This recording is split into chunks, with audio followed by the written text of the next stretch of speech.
Right.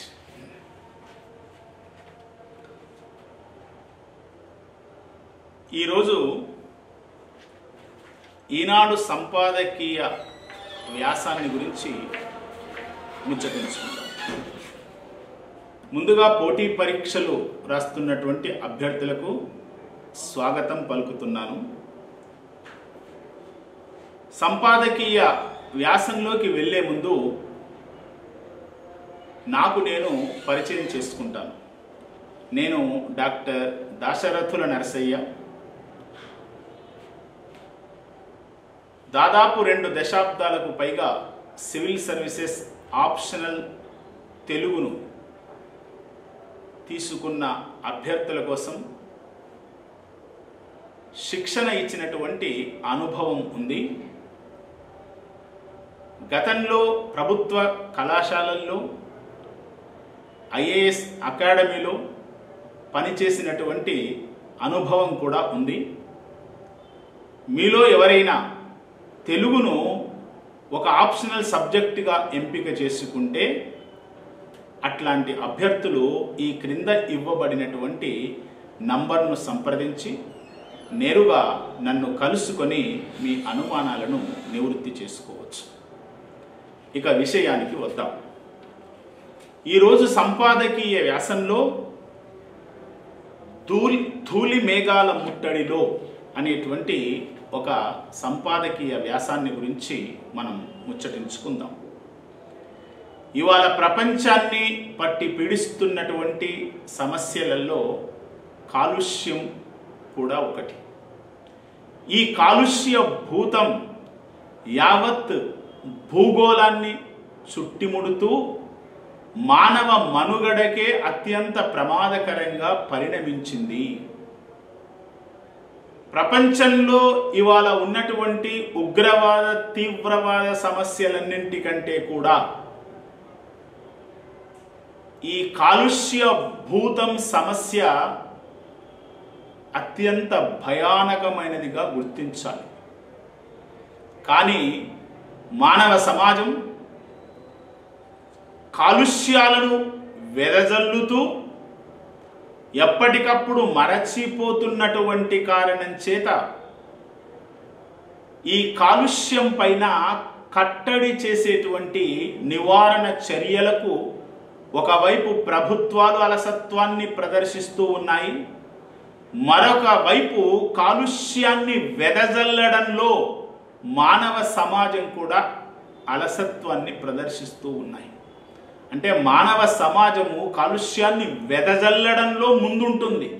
ఎందుకంటే వాళ్ళకు తెలియకుండానే వాళ్ళు ప్రయోగిస్తూ ఉన్నటువంటి వాహనాలు కానివ్వండి, వాళ్ళు ఉపయోగిస్తున్నటువంటి వంట చేసేటువంటి పద్ధతి, ప్రాచీనమైనటువంటి పద్ధతులు కానివ్వండి, లేదా అడవులను తగలబెట్టడం కానివ్వండి, ఇట్లాంటి అనేకమైనటువంటి కారణాల వలన కాలుష్యం అనేటువంటిది ఈ భూగోళం మీద వెదజల్లబడుతూ ఉంది. అల్టిమేట్గా మానవ సమాజం యొక్క మనుగడకే ఇట్లాంటివన్నీ కూడా దారితీస్తాయి. అయితే ఇలాంటి విషయాల మీద ఇవాళ ఒక చక్కటి సంపాదకీయ వ్యాసాన్ని రాయడం, ప్రజాలోకంలో అవగాహన పెంపొందించుకోవాలి అనేటువంటి ఉద్దేశంతో బహుశా ఈ సంపాదకీయ వ్యాసం రాసుంటారు. తర్వాత ఇటీవల జరుగుతున్నటువంటి కొన్ని పరిణామాలు మానవ మనుగడకు ఏ రకంగా మరి ప్రమాదకరంగా మారుతూ ఉన్నాయో అలాంటి విషయాలను తెలియజెప్పడం కోసం ఈ సంపాదకీయాన్ని రాసినట్లుగా మనం అర్థం చేసుకోవాలి. మన దేశంలో ఏమిటి అంటే ఆధునిక సాంకేతిక పరిజ్ఞానం రోజు రోజుకు పెరిగిపోతూ ఉంది. చంద్రయాన్ పేరుతో, మంగళయాన్ పేరుతో అంతరిక్ష నౌకలను సిద్ధం చేసి అంతరిక్షంలోకి పంపిస్తూ ఉన్నాం. ఇట్లా శాస్త్ర సాంకేతిక రంగాలలో మన దేశాన్ని చూసుకున్నట్లయితే అత్యంత ప్రగతిశీలకంగా ముందుకు పరిగెత్తుతూ ఉంది అని మనం అర్థం చేసుకోవచ్చు. అయితే ఇట్లా శాస్త్ర సాంకేతిక రంగాలలో ఉధృతంగా ముందుకు దూసుకుపోతున్నప్పటికీ కూడా కాలుష్య భూతాన్ని కట్టడి చేయడంలో మనలో సంకల్ప బలం లోపించింది. ఎందుకు అంటే భారతదేశంలో ఉండేటువంటి నగరాలను కానీ ప్రపంచవ్యాప్తంగా ఉండేటువంటి నగరాలను కానీ ఒక్కసారి మనం బేరీజు వేసుకుంటే అసలు మానవ సమాజము కాలుష్యాన్ని పెంచడంలో ఏ రకంగా కృతకృత్యమవుతూ ఉంది, భూగోళాన్ని వినాశనం చేయడంలో ఈ ప్రపంచ సమాజము ఏ రకంగా ముందుకు అడుగులేస్తుందో తెలుసుకుంటే ఆశ్చర్యపోయేటువంటి సందర్భం. ఇవాళ దేశ రాజధాని అయినటువంటి ఢిల్లీ నగరం మీద ధూళి మేఘాలు కమ్ముకొన్నాయి.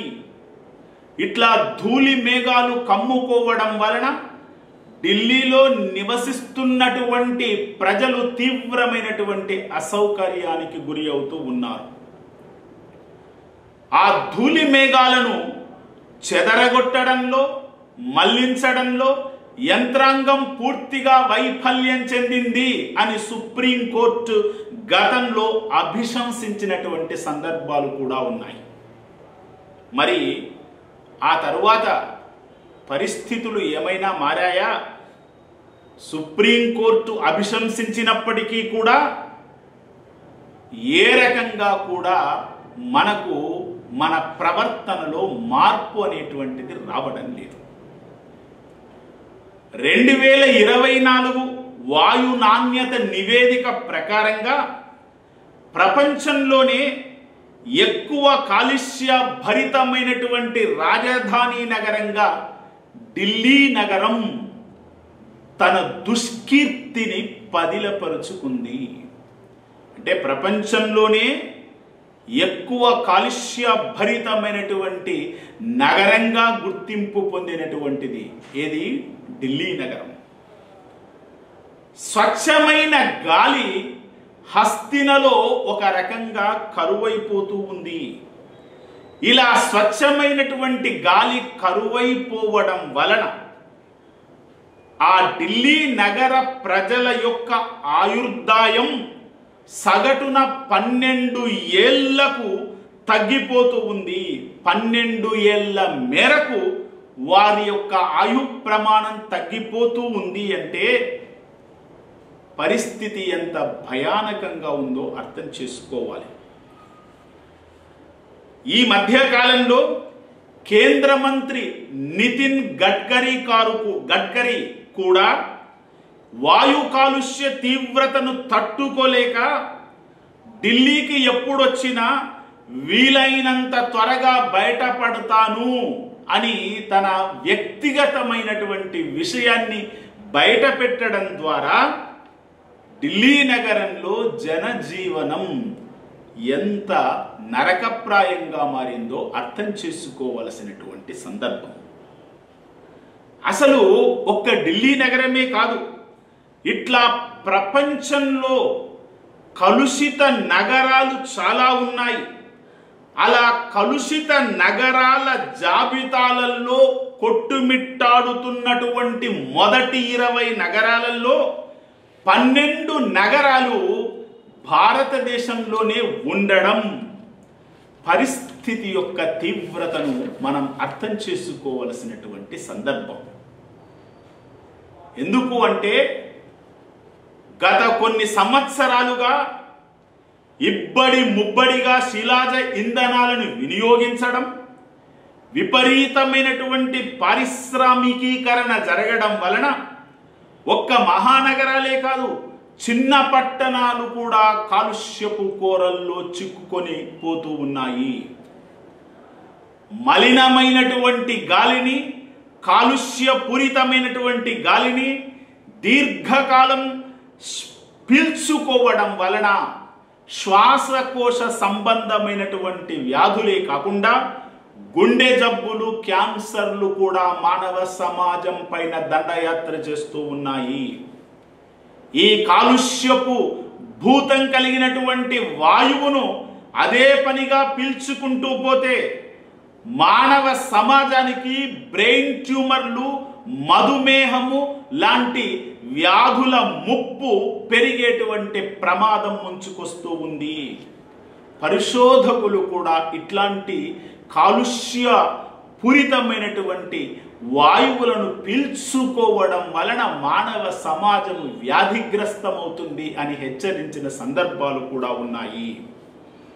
కాబట్టి ఈ వాయు కాలుష్యం వలన సమాజానికి అనేక రకాలైనటువంటి ముప్పులు పొంచి ఉన్నాయి.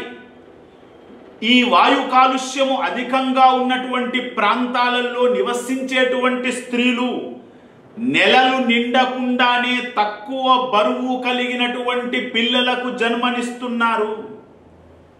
అట్లా పుట్టినటువంటి పిల్లలపైన జ్ఞాపక శక్తి, ఏకాగ్రతలు కూడా దెబ్బతింటూ ఉన్నాయి. స్త్రీలకు ప్రత్యేకించి ఆకస్మిక గర్భస్రావాలు జరుగుతూ ఉన్నాయి. కొన్ని సందర్భాలలో కాలుష్య పీడిత సమాజంలో, ప్రాంతంలో నివసిస్తూ ఉన్నప్పుడు అట్లాంటి స్త్రీలు సంతాన లేమితో కూడా బాధపడుతూ ఉన్నారు. కాబట్టి ప్రపంచ ఆరోగ్య సంస్థ ప్రమాణాల ప్రకారం ఒక ఘనపు మీటరు గాలిలో అతి సూక్ష్మ ధూళి కణాలు అంటే పార్టిక్యులేట్ మ్యాటర్ పార్టికల్స్ PM 2.5 అంటే అంత చిన్న పరిమాణం కలిగినటువంటి ధూళి కణాలు ఒక ఘనపు మీటరు గాలిలో 5 మైక్రోగ్రాముల వరకు మించకూడదు. కానీ ఇండియా పరిస్థితిని చూస్తూ ఉంటే అట్లాంటి ధూళి కణాలు 10 రెట్లకు పైగా మించిపోతూ ఉన్నాయి. మేఘాలయలోని బైర్నీహాట్, మహానగరమైన ఢిల్లీ, ఫరీదాబాద్, గ్రేటర్ నోయిడా వంటి కొన్ని ప్రాంతాలలో రోజు రోజుకి పీల్చేటువంటి గాలి విషపూరితం కావడము అనేటువంటిది అత్యంత భయానకమైనటువంటి సందర్భము. ఉమ్మడి తెలుగు రాష్ట్రాలలో కూడా ఇట్లాంటి పరిస్థితులు ఉన్నాయి.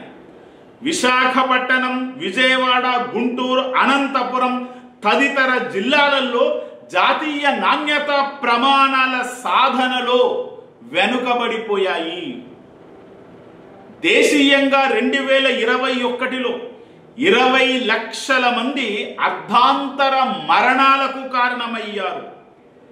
ఈ మరణములు కేవలం వాయు కాలుష్యం వల్లనే జరిగాయి అనేటువంటి విషయం చూస్తూ ఉంటే నివ్వెరపోవలసినటువంటి సందర్భం. దీని వలన మానవ సమాజానికి ప్రత్యేకించి భారతదేశంలో ఏటా 1,00,000 కోట్ల నష్టాన్ని చవిచూడాల్సి వస్తూ ఉంది. ఇట్లా ఒకవైపు కాలుష్య భూతము వలన సమాజానికి అనారోగ్య పరిస్థితులే కాకుండా 1,00,000 కోట్ల భారీ నష్టాన్ని చవి చూడడము అనేటువంటిది దురదృష్టకరమైనటువంటి పరిణామం. ఇక ఇలాంటి విషయాల పట్ల జాగ్రత్త వహించకపోతే జాతి సౌభాగ్యానికే కలంకం ఆపాదించబడుతూ ఉంటుంది. 2021 నాటికి భారతదేశంలో 131 నగరాలలో సూక్ష్మ ధూళి కణాల సాంద్రతను 40% మేర తగ్గించాలన్నది జాతీయ వాయుశుద్ధి కార్యక్రమం యొక్క లక్ష్యం 2026 నాటికి. అయితే గడచిన 4 ఏళ్లలో భారీగా ఖర్చు చేసిన హైదరాబాదు, నల్గొండ, సంగారెడ్డి మొదలగు ప్రాంతాలలో కాలుష్య నియంత్రణ కోసం ఇబ్బడి ముబ్బడిగా ఖర్చులు పెట్టినప్పటికీ కూడా అనుకున్నటువంటి ఫలితాలు రాకపోవడం పరిస్థితిని అంచనా వేయాల్సినటువంటి సందర్భం. విస్తృతమైనటువంటి ప్రజా రవాణా, శుద్ధ ఇంధనాల వినియోగం, పారిశ్రామిక ఉద్గారాలను కఠినంగా నియంత్రించడం, పచ్చదనాన్ని పెంచడం వంటి అనేకమైనటువంటి నియంత్రణ చర్యలను పాటించడం ద్వారా స్విట్జర్లాండ్లోని జూరిక్, అమెరికాలోని హోనల్, ఆస్ట్రేలియాలోని పెర్త్, మొదలైనటువంటి నగరాలన్నీ ఇవాళ పరిశుభ్రమైనటువంటి వాతావరణంలోకి మారుతూ ఉన్నాయి. చైనా కూడా కొంతకాలంగా విద్యుత్ వాహనాల వాడకాన్ని పెంచుతూ ఉంది. పునరుత్పాదక ఇంధనాలను విరివిగా ప్రోత్సహిస్తూ ఉంది. గనుల తవ్వకం, గృహ నిర్మాణం, ఉక్కు, సిమెంట్ పరిశ్రమలలో ఆధునిక సాంకేతికత ప్రవేశపెట్టడం వలన చాలా నగరాలలో స్వచ్ఛమైనటువంటి గాలి లభించేటువంటి పరిస్థితులను కల్పించుకుంది. మన దేశం కూడా అటు స్విట్జర్లాండ్, అమెరికాలో చేపడుతున్నటువంటి విధానాలు కానీ, ఇక్కడ చైనా అనుసరిస్తున్నటువంటి పద్ధతులను కానీ మన దేశంలో కూడా పాటించినట్లయితే స్వచ్ఛమైనటువంటి గాలి మానవ సమాజానికి లభించే అవకాశాలున్నాయి. ప్రత్యేకించి పంటల వ్యర్థాలను దహనం చేసేటువంటి పద్ధతులను నివారించగలగాలి. కాలుష్య రహితమైనటువంటి సమాజంలో ప్రతి వ్యక్తి జీవించేటువంటి హక్కును కలిగి ఉండాలి. అట్లాంటి హక్కులను కానీ రక్షణలను కానీ కల్పించాల్సినటువంటి బాధ్యత ప్రభుత్వాల మీద ఉంది అని ఇవాళ ఈనాడు పత్రిక ప్రపంచవ్యాప్తంగాను, ప్రత్యేకించి మన దేశంలో, మన చుట్టుపక్కల ప్రాంతాలలో మానవ సమాజము కాలుష్యపు కోరల్లో చిక్కుకొని ఎట్లా విలవిలలాడుతూ ఉంది, కాలుష్యం వలన పొంచి ఉన్నటువంటి ప్రమాదాలు ఏ రకంగా ఉన్నాయి అనేటువంటి విషయాలను చాలా చక్కగా వివరించింది. కాబట్టి ఒకవైపు ప్రజలకు కూడా బాధ్యత ఉంది. కాలుష్యాన్ని వెదజల్లడంలో సాధ్యమైనంత మేరకి జాగ్రత్తలు తీసుకోవాలి. పారిశ్రామికీకరణ కానీ, ఇంధనాల వినియోగం కానీ, ఇట్లాంటి విషయాల పట్ల ప్రభుత్వాలు జాగ్రత్తలు తీసుకోవాలి. కాబట్టి ఒకవైపు ప్రభుత్వాలు, మరొక వైపు మానవ సమాజాలు జాగ్రత్తగా ఉంటేనే విపరీతంగా చెట్లు పెంచాల్సినటువంటి అవసరం ఉంది. కర్బన ఉద్గారాలను పీల్చుకునేటువంటి చెట్లను గనక పెంచకపోయినట్లయితే కాలుష్యము రాబోయే రోజుల్లో అత్యంత ప్రమాదకరంగా మారిపోయి అసలు భూగోళం మీద మానవ మనుగడనే ప్రశ్నార్థకంగా మారేటువంటి పరిస్థితులు వస్తాయి. అందుకే మానవ సమాజాన్ని ఒక రకంగా తస్మాత్ జాగ్రత్త అని హెచ్చరిస్తూ తీసుకోవలసిన జాగ్రత్తలు అటు ప్రభుత్వాలు, మానవ సమాజాలు తీసుకుంటే ఈ భూమి మీద మరి పీల్చుకోవడానికైనా కనీసము పరిశుభ్రమైన గాలి లభించే అవకాశాలు ఉన్నాయి. ఇదండి సంపాదకీయ వ్యాసంలో చెప్పినటువంటి విషయాలు. ఇదే ఈనాడు పత్రికలో మధ్య పేజీలో కరెంట్ అఫైర్స్లో భాగంగా పోటీ పరీక్షలు రాసేటువంటి అభ్యర్థుల కోసం జనరల్ ఎస్సేలో భాగంగా మరొక చక్కటి వ్యాసాన్ని మనం ఈరోజు చూడవచ్చు. అది వాణిజ్య ఒప్పందం, దేశహితమే ముఖ్యం. ఇవాళ రాబోయే కొద్ది రోజులలో అమెరికాతో భారతదేశం వాణిజ్య ఒప్పందాలు చేసుకోవలసినటువంటి అవసరం ఉంది. ట్రంప్ అధికారంలోకి వచ్చిన తర్వాత భారతదేశం తమ ఎగుమతుల పైన విపరీతమైనటువంటి సుంకాలు విధిస్తూ ఉంది. దానిని తగ్గించుకోవాలని హెచ్చరించినటువంటి సందర్భం. కాబట్టి ఆయన తన సుంకాల మూత మోగించడానికి సమాయత్తమవుతున్నటువంటి సమయం ఆసన్నమవుతూ ఉంది. ఆ సమయం సమీపించక పూర్వమే మనము దేశం యొక్క ప్రయోజనాలకు భంగం కలిగించకుండా అమెరికాతో ఒప్పందాలు చేసుకోవలసినటువంటి అవసరం ఉంది. అట్లాంటి ఈ పరిస్థితులను దృష్టిలో పెట్టుకొని ఈనాడు మధ్య పేజీలో వాణిజ్య ఒప్పందం, దేశహితమే ముఖ్యం అనేటువంటి పేరుతో ఒక చక్కటి వ్యాసాన్ని మరి మనం విశ్లేషించుకోవచ్చు. ఎందుకంటే ఇవాళ భారత్ అమెరికా వాణిజ్య ఒప్పందం త్వరలోనే ఒక కొలిక్కి వచ్చేటువంటి అవకాశం ఉంది. ఆ తర్వాత మన భారతదేశ ప్రతినిధి బృందం మళ్ళీ ఒకసారి అమెరికాతో చర్చించడం కోసం వాషింగ్టన్కు వెళ్ళేటువంటి పనిలో నిమగ్నమవుతూ ఉంది. తరువాత తాము ఎగుమతి చేసే వ్యవసాయ సరుకులు పాడి ఉత్పత్తులపై సుంకాలను భారీగా తగ్గించాలని ట్రంప్ సర్కారు ఒకవైపు పట్టుబడుతూ ఉంది. ఇలా పట్టుబడడంతో ఈ ఒప్పందం ఒక రకంగా ఆలస్యమవుతూ ఉంది.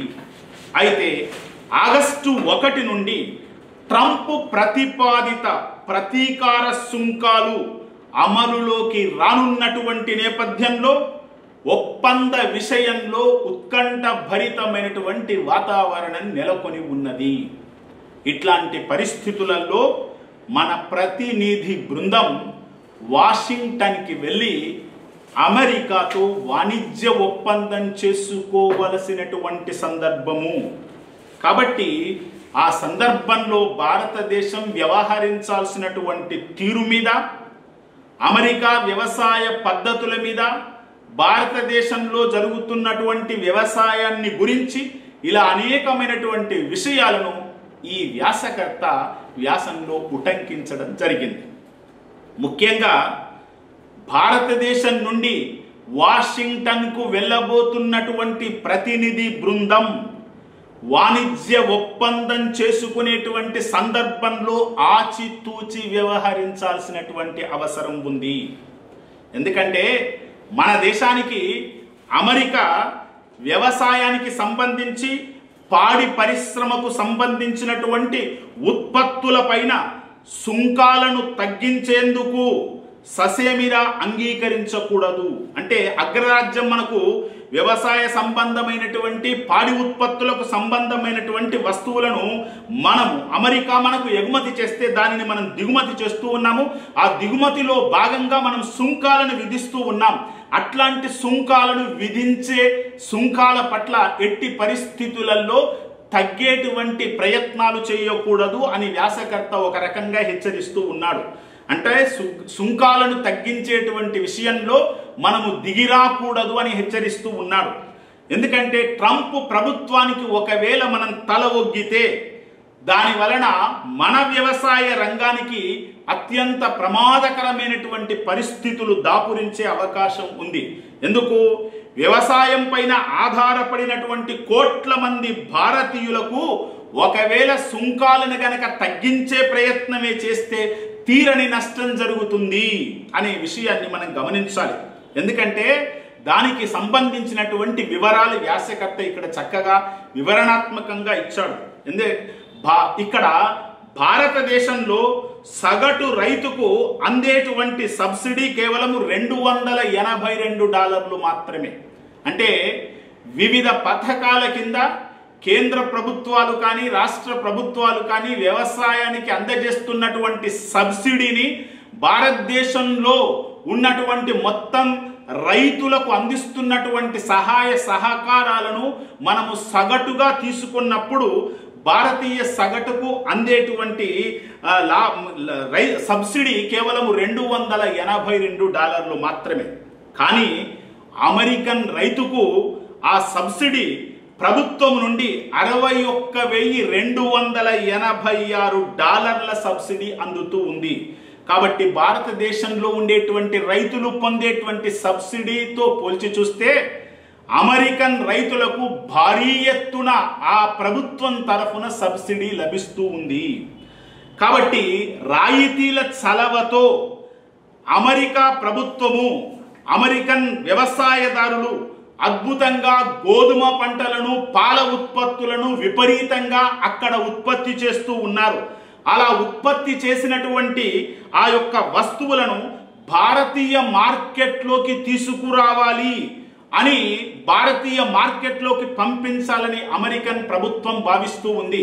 అక్కడ ఇబ్బడి ముబ్బడిగా పెరిగినటువంటి పంటలను నిజంగా మన భారతీయ మార్కెట్లోకి తరలించినట్లయితే ఇక్కడ వ్యవసాయం చేసుకుంటూ ఇట్లాంటి పంటలు పండించినటువంటి వ్యవసాయదారుల యొక్క జీవనాధారము పూర్తిగా దెబ్బతినేటువంటి ప్రమాదంలో పడిపోతుంది.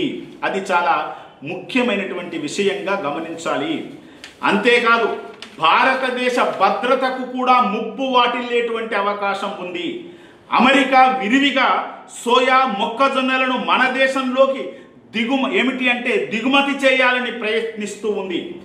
అంటే ఆ సోయా మొక్కజొన్నలు మన దేశంలోకి దిగుమతి గనక అయినట్లయితే అక్కడ పండించేటువంటి ఆ పంటలు జన్యు మార్పిడి పంటల ద్వారా వాటిని పండిస్తూ ఉన్నారు కాబట్టి ఆ పంటలను మనం దిగుమతి చేసుకుంటే పెద్ద మొత్తములో ఆ పంటల యొక్క పొప్పడి రేణువులు భారతీయ సాంప్రదాయ పంటలతో పరపరాగ సంపర్కం జరిపితే ఎలాంటి ముప్పు వచ్చి పడుతుందో అనేటువంటి ఆందోళన ఒకవైపు వ్యవసాయదారులు వ్యవసాయ శాస్త్రవేత్తలు భావిస్తూ ఉన్నారు. కాబట్టి మనము చాలా జాగ్రత్తలు తీసుకోవాలి. ఏమిటి, కొన్ని రకాల పంటలను దిగుబడి చేసుకునేటువంటి సందర్భంలో అని వ్యాసకర్త హెచ్చరిస్తూ ఉన్నాడు. వాస్తవానికి అమెరికాలో 25 లక్షల మంది మాత్రమే వ్యవసాయం పైన ఆధారపడి జీవిస్తూ ఉన్నారు. కానీ భారత్లో అట్లా వ్యవసాయం పైన ఆధారపడి జీవించేటువంటి వాళ్ళ సంఖ్య కోట్లలో ఉంది. అది ముందు మనం గమనించాలి. మన దేశం మొత్తం ఉపాధిలో 41% వ్యవసాయ రంగంలోనే ఉత్పన్నమవుతూ ఉంది. అంటే మన మొత్తం దేశంలోని ఉపాధి రంగంలో 41% వ్యవసాయ రంగంలోనే ఉత్పన్నమవుతూ ఉంటే అమెరికాలో వ్యవసాయ రంగం పైన ఉత్పన్నమవుతున్నటువంటి మొత్తం కేవలం 1% మాత్రమే. కాబట్టి అమెరికా జీడిపిలో వ్యవసాయ రంగం వాటా 0.92% అయితే భారత్లో అది 14.6%. కాబట్టి వ్యవసాయ రంగానికి భారతదేశం వేస్తున్నటువంటి పెద్ద పీటను మనం గమనించాల్సినటువంటి అవసరం ఉంది. ఇక అమెరికాలో కేవలం 25 లక్షల మంది మాత్రమే వ్యవసాయం పైన ఆధారపడి జీవిస్తూ ఉన్నారు. కాబట్టి అక్కడ 25 లక్షల మందికి వాళ్ళు సాగు చేసేటువంటి మొత్తం భూమిని లెక్క కడితే సగటు భూకమత విస్తీర్ణం 180 హెక్టార్లు అయితే మన దేశంలో కోట్లాది మంది రైతులు ఉన్నారు. కాబట్టి ఆ భూమిని రైతుల సంఖ్యతో విభాగించినట్లయితే కేవలం సగటున 1.08 హెక్టార్లను మాత్రమే ఇక్కడ సాగు చేస్తూ ఉన్నాము. కాబట్టి అమెరికాతో ఒప్పందం విషయంలో చాలా జాగ్రత్తలు తీసుకోకపోతే భారతదేశంలో ఉండేటువంటి వ్యవసాయదారులు తీవ్రమైనటువంటి నష్టాలను ఎదుర్కొనేటువంటి అవకాశం ఉంది. ఇప్పటికే ప్రపంచ వాణిజ్య సంస్థ యొక్క విధానాల వలన భారతదేశానికి గతంలో చాలా నష్టాలు జరిగాయి. 1995 నుంచి వచ్చినటువంటి వ్యవసాయ ఒప్పందాల వలన కూడా భారతదేశానికి నష్టాలు జరిగాయి. నిజానికి మన దేశంలో రైతులకిచ్చే సబ్సిడీ ఎంత శాతం అని దృక్కోణంతో వాళ్ళు చూస్తారు. కానీ ఎంతమంది సాగుదారులు ఉన్నారు అనేటువంటి విషయాన్ని వాళ్ళు పరిగణనలోకి తీసుకోరు. ఎందుకంటే అమెరికాలో మనకు సగటున $61,286 ప్రభుత్వ సబ్సిడీ రైతులకు అందుతూ ఉంటే ఇక్కడ భారతదేశంలో $282 మాత్రమే అందుతూ ఉంది. ఇక్కడ కోట్లాది మంది వ్యవసాయదారులు ఉన్నటువంటి కారణం చేత ఏమిటి అంటే ఒక్కొక్క రైతుకు ఇండివిజువల్గా వ్యక్తిగతానికి వచ్చేసరికి ఖర్చు చేసేటువంటి మొత్తం ప్రభుత్వం తరఫున చాలా తక్కువగా మారిపోయేటువంటి అవకాశాలు ఉన్నాయి. కాబట్టి అక్కడ మాత్రం రైతులకిచ్చే మొత్తం సబ్సిడీనే చూస్తారు. కాబట్టి ఎంతమంది సాగుదారులు ఉన్నారనేటువంటి విషయాన్ని అసలు వాళ్ళు పరిగణనలోకి తీసుకోకపోవడం అత్యంత విచారకరమైనటువంటి సందర్భం. అమెరికాలో మనకు తెలుసు రైతులు చాలా తక్కువ మంది ఉన్నారు. ఆ తక్కువ మంది రైతులకే విపరీతమైనటువంటి సబ్సిడీ లభిస్తూ ఉంది. భారత్లో మాత్రం అన్నదాతలు విపరీతంగా ఉన్నారు, కోట్లాది సంఖ్యలో ఉన్నారు. కాబట్టి ప్రభుత్వం ఇచ్చేటువంటి రాయితీలు చాలా తక్కువగా సగటున లెక్కించాల్సి ఉంటుంది. కాబట్టి ఆ తక్కువ సబ్సిడీతోనే రైతులందరూ కూడా సరిపెట్టుకోవాల్సినటువంటి సందర్భం. అయితే సాధారణంగా ఇతర దేశాల నుండి దిగుమతి అయ్యే వ్యవసాయ సరుకులపై ఇప్పుడు భారత ప్రభుత్వం 39% సుంకం విధిస్తుంది. కొన్నింటికి 65% సుంకాన్ని కూడా వసూలు చేస్తూ ఉంది. ఈ 39%, 65% సుంకాలను విధించడం చూసేటువంటి వారికి పెద్ద మొత్తంలో కనిపించినప్పటికీ కూడా ఇక్కడ ఉండేటువంటి రైతుల యొక్క ఆదాయ ప్రయోజనాలను కాపాడడం కోసమే ఇట్లాంటి విధానాన్ని అనుసరిస్తుంది అనేటువంటి విషయాన్ని లోతుగా పరిశీలిస్తే అర్థం చేసుకోవచ్చు. కాబట్టి అధిక సబ్సిడీ మీద అమెరికా లాంటి దేశాలలో విపరీతమైనటువంటి పంటలు పండుతూ ఉన్నాయి. ముఖ్యంగా గోధుమ, మొక్కజొన్న వంటి ఆహార ధాన్యాలు ఒకవేళ అధిక సబ్సిడీ మీద వాళ్ళు పండిస్తూ ఉన్నారు, వాళ్ళు పెద్దగా ఖర్చు పెట్టడం లేదు. అట్లా పండించినటువంటి పంటలను భారత్లోకి గనక అనుమతిస్తే ఇక్కడ తక్కువ సబ్సిడీతో పంటలు పండిస్తున్నటువంటి మన వ్యవసాయదారుల పైన తీవ్రమైనటువంటి ముప్పు వాటిల్లేటువంటి అవకాశం ఉంది. ప్రపంచ మార్కెట్లో ధరలు పడిపోయినప్పుడు అగ్రరాజ్యం మన దేశంలోకి తన వ్యవసాయ సరుకులను చాలా తక్కువ ధరకే పెద్ద ఎత్తున కుమ్మరించేటువంటి అవకాశాలు కూడా ఉన్నాయి. ఇట్లాంటి డంపింగ్ వలన మన రైతులు కూడా ఏమిటి అంటే భారీగా నష్టపోయేటువంటి అవకాశాలు ఉన్నాయి. ఎందుకు అంటే అధిక మొత్తంలో మనము అగ్రరాజ్యం నుండి ఆ వ్యవసాయ సంబంధమైనటువంటి దిగుబడులను పెంచుకున్నామనుకో, అట్లా దిగుబడుల ద్వారా వచ్చినటువంటి ఆ పంటలకు సంబంధించినటువంటి ధాన్యాన్ని ఇక్కడ ఉత్పత్తి చేయడానికి వెనుకంజ వేస్తూ ఉంటారు. దాని వలన కొద్ది రోజుల్లో దేశ ఆహార భద్రతకు పెను ప్రమాదం వచ్చేటువంటి అవకాశం ఉంది. ఇండియా నుంచి శీతలీకరించినటువంటి రొయ్యలు, బాస్మతి బియ్యము, మసాలా ద్రవ్యాలతో పాటు ప్రాసెస్ చేసినటువంటి ఆహార పంటలు మొదలైనటువంటి విలువలు జోడించిన ఆహార ఉత్పత్తులను భారతదేశం ఏమిటి అంటే భారతదేశం అమెరికాకు ఎగుమతి చేస్తూ ఉంది. మరి అక్కడి నుంచి ప్రత్యేకించి బాదాం, పిస్తా, అక్రోట్ మొదలైనటువంటి పప్పులు దిగుమతి చేసుకుంటూ ఉంది. ఈ రెండు దేశాలలో ఏమిటి అంటే వ్యవసాయ దిగుబడుల మధ్య తీవ్రమైనటువంటి వ్యత్యాసం ఉంది అనేటువంటి విషయాన్ని నీతి ఆయోగ్ కూడా మొన్న మార్చిలో వెలువరించిన పరిశోధనా పత్రంలో వెల్లడించింది. ఎందుకంటే భారతదేశంలో సోయా హెక్టార్కు 1 టన్ను కాగా అమెరికాలో అది 3.4 టన్నులు. భారత్లో మొక్కజొన్న దిగుబడి హెక్టార్కు 3.5 టన్నులైతే అమెరికాలో 11.1 టన్నులు. మన దేశంలో వ్యవసాయ ఉత్పాదకత ఎన్నో రెట్లు పెరగాల్సి ఉంది అని నీతి ఆయోగ్ ఒక సందర్భంలో వ్యాఖ్యానించింది. కానీ అట్లా వ్యాఖ్యానించినటువంటి పత్రాన్ని ఉపసంహరించుకుంది. ఇట్లా ఉపసంహరించుకున్నటువంటి తీరును కాంగ్రెస్ పార్టీ కూడా దుయ్యబట్టింది. సేద్య రంగంలో విస్తృతమైనటువంటి సంస్కరణలు తీసుకురావాల్సినటువంటి అవసరం ఉంది, రాష్ట్రాలను కూడా ఆ రకంగా పురికొల్పాల్సినటువంటి అవసరం ఉంది అని కాంగ్రెస్ ప్రధాన కార్యదర్శి ఇటీవల జైరాం రమేష్ డిమాండ్ చేసినటువంటి విషయాన్ని కూడా గుర్తుకు తెచ్చుకోవాలి. కాబట్టి సేద్యంలో ప్రైవేటు భాగస్వామ్యాన్ని పెంచాలని నీతి ఆయోగ్ సూచించింది. అందుకే 2020-21లో వ్యవసాయ సంబంధమైనటువంటి చట్టాలను ప్రభుత్వం తీసుకువచ్చేటువంటి క్రమంలో రైతుల నుంచి తీవ్రమైనటువంటి ప్రతిఘటనలు ఎదురైనటువంటి కారణం చేత ఆ చట్టాలను ఉపసంహరించుకుంది. ప్రపంచంలో వంట నూనెలను అత్యధికంగా కొంటున్నటువంటి దేశంగా భారత్ రికార్డులోకి ఎక్కింది. అమెరికా దగ్గర అత్యధికమైనటువంటి పరిమాణంలో సోయా నూనెలు నిల్వలున్నాయి. ఇవన్నీ కూడా ఈ సోయాకు సంబంధించినటువంటి నూనెలన్నింటినీ కూడా జన్యు మార్పిడి పద్ధతి ద్వారా వాళ్ళు పండిస్తూ ఉన్నారు. అయితే భారత్లో ఒక్క పత్తి పంటకు తప్ప మిగిలిన ఏ పంటలకు కూడా జన్యు మార్పిడి విధానాన్ని అవలంబించడం లేదు. అందుకే అట్లాంటి సోయా నూనెను దిగుమతి చేసుకోవడం వలన భారత్కు ముప్పే కలుగుతుందని చాలామంది విమర్శకులు భావిస్తూ ఉన్నారు. నీతి ఆయోగ్ పత్రం అమెరికా నుంచి జిఎం మొక్కజొన్న, సోయాబీన్లను సుంకాలు లేకుండా దిగుమతి చేసుకోవాలని సూచించడం పైన కూడా చాలామంది విమర్శనాస్త్రాలు ఎక్కుపడుతూ ఉన్నారు. ఇలాంటి పరిస్థితులలో భారత్, అమెరికా పరస్పర వాణిజ్య ఒప్పందం చేసుకోవాల్సినటువంటి అవసరం ఆసన్నమవుతూ ఉంది.